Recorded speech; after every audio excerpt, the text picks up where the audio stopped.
Hello बच्चों, मैं दीक्षा श्रीवास्तव। आज मैं आप लोगों को क्लास 12 के चैप्टर 7 की एक्सरसाइज 7.2 का क्वेश्चन नंबर 32 पढ़ाऊंगी।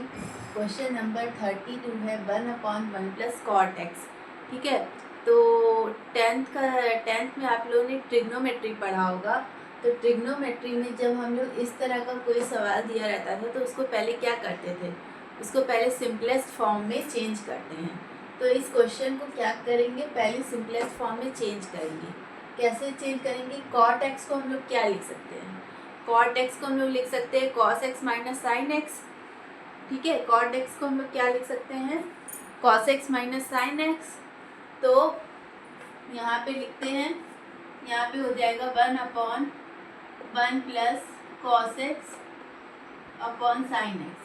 ठीक है, cos x upon sine x. ठीक है, तो ये जाएगा साइन एक्स, एलसीएम ले लेंगे तो ये साइन एक्स ऊपर चला जाएगा और एलसीएम लेने के बाद यहाँ पे आ जाएगा sine x plus cos x. ठीक है, अब यहाँ पे हम लोग क्या करेंगे, 2 से मल्टीप्लाई कर देते हैं और 2 से डिवाइड कर देते हैं। तो यहाँ पे हो जाएगा 2 साइन एक्स अपॉन में sine x plus cos x. ठीक है, ये हो जाएगा। अब हमें इसका क्या करना है, इंटीग्रेशन करना है ना एक्स के रिस्पेक्ट में। तो यहाँ पे इंटीग्रेशन का साइन लगा दो एक्स के रिस्पेक्ट में। ठीक है, अब देखो ये 2 साइन एक्स है, इसको हम लोग लिखेंगे sign x plus sign x और यहाँ पे क्या कर देंगे, न्यूमरेटर में कॉस एक्स ऐड कर देंगे और कॉस एक्स सब्ट्रैक्ट भी कर देंगे। बैलेंस करेंगे ना, तो कॉस एक्स ऐड करेंगे और कॉस एक्स सब्ट्रैक्ट भी करेंगे। तो एक साइन एक्स लिखते हैं और उसके साथ प्लस कॉस एक्स, फिर दूसरा साइन एक्स लिखते हैं उसके साथ माइनस कॉस एक्स। ठीक है, और यहाँ पे आ जाएगा sine x plus cos x. ठीक है, ये आ जाएगा, इसको ब्रैकेट में करके dx। अब हमारे पास अगर कुछ a प्लस सी अपॉन में b दिया रहता है तो हम लोग क्या करते हैं, a अपॉन में b प्लस c अपॉन में b, डिनोमिनेटर को डिस्ट्रीब्यूट कर देते हैं। ठीक है, ये करते हैं। तो यहाँ पे भी यही काम करेंगे। यहाँ पे 1/2 कॉमन ले लो, 1/2 कॉमन है तो यहाँ पे इंटीग्रेशन को, इंटीग्रल साइन को भी डिस्ट्रीब्यूट कर दो और ये डिनोमिनेटर को भी डिस्ट्रीब्यूट कर दो। तो क्या हो जाएगा, यहाँ पे हो जाएगा sine x plus cos x upon में sine x plus cos x dx।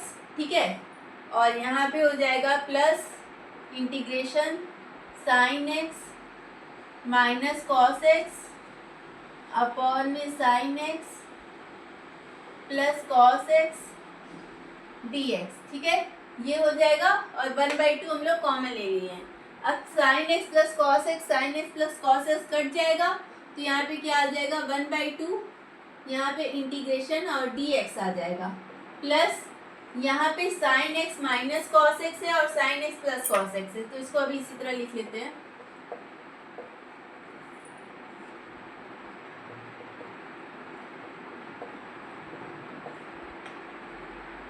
dx।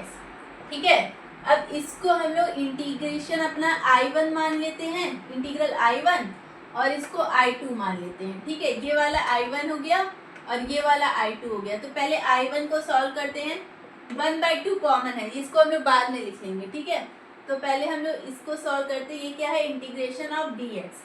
तो जब हमारा यहाँ पे अगर 1 रहता है, यहाँ पे 1 ही है ना, और हमें किसी वेरिएबल के रिस्पेक्ट में इंटीग्रेशन करना रहता है तो हमारा आंसर क्या आता है, वो वेरिएबल। तो x यहाँ पे वेरिएबल है तो यहाँ पे x आ जाएगा प्लस कांस्टेंट ले लेते हैं c1। ठीक है, तो ये हो गया हमारा I1 का आंसर। अब I2 को सॉल्व करते हैं। तो I2 क्या है हमारा, sine x minus cos x upon में sine x plus cos x dx।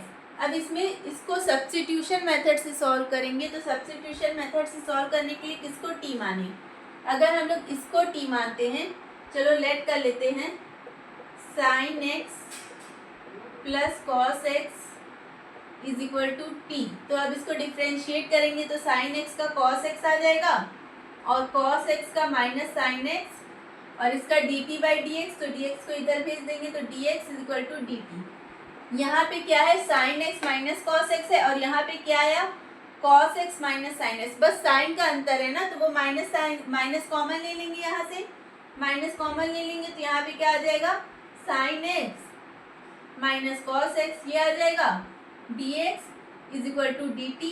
ठीक है, ये आ जाएगा।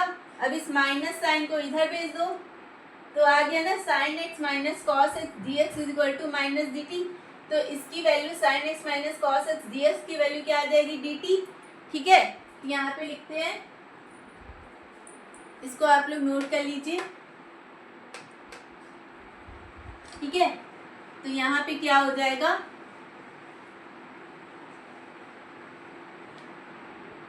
यहाँ पे हो जाएगा I2 निकाल रहे हैं ना हम लोग, तो I2 क्या हो जाएगा, इसकी जगह पे dt आ जाएगा, न्यूमरेटर की जगह पे माइनस है ना, माइनस dt, तो माइनस बाहर निकाल लेते हैं और डिनोमिनेटर को हम लोग t माने हैं तो यहाँ पे t आ जाएगा।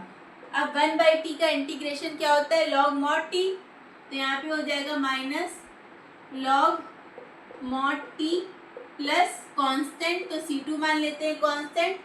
ठीक है, और t की वैल्यू रख देते हैं तो माइनस लॉग t की वैल्यू क्या है, sine x plus cos x, तो यहाँ पे आ जाएगा sine x plus cos x plus C2। ये आ गई हमारी I2 की वैल्यू। अब ये दोनों वैल्यू इस इक्वेशन में, ये जो स्टार वाला इक्वेशन है इसमें सब्स्टिट्यूट कर देते हैं। तो सब्स्टिट्यूट करेंगे तो यहाँ पे क्या आ जाएगा, ये मान लो I है हमारा, तो I इज इक्वल टू क्या आ जाएगा, 1/2 इंटीग्रेशन ऑफ dx की वैल्यू क्या आई है, x प्लस C1।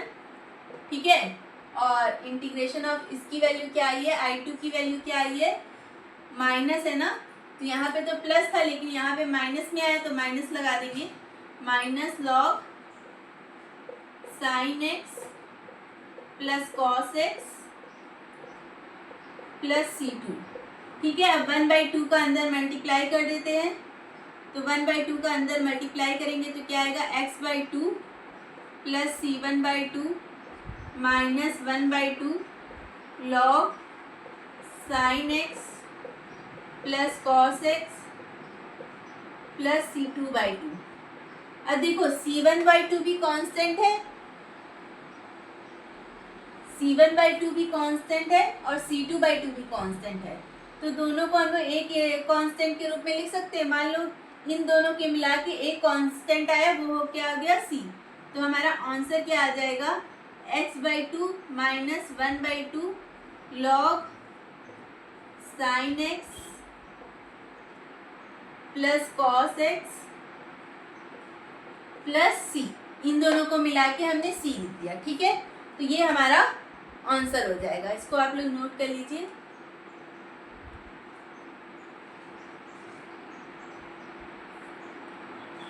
ठीक है, तो अगर आप लोगों को मेरा वीडियो पसंद आता है तो प्लीज़ लाइक, शेयर और सब्सक्राइब करें। अगर आप लोग मेरे चैनल पर नए हैं तो ज़रूर से ज़रूर सब्सक्राइब करें और कमेंट करें। Thank you.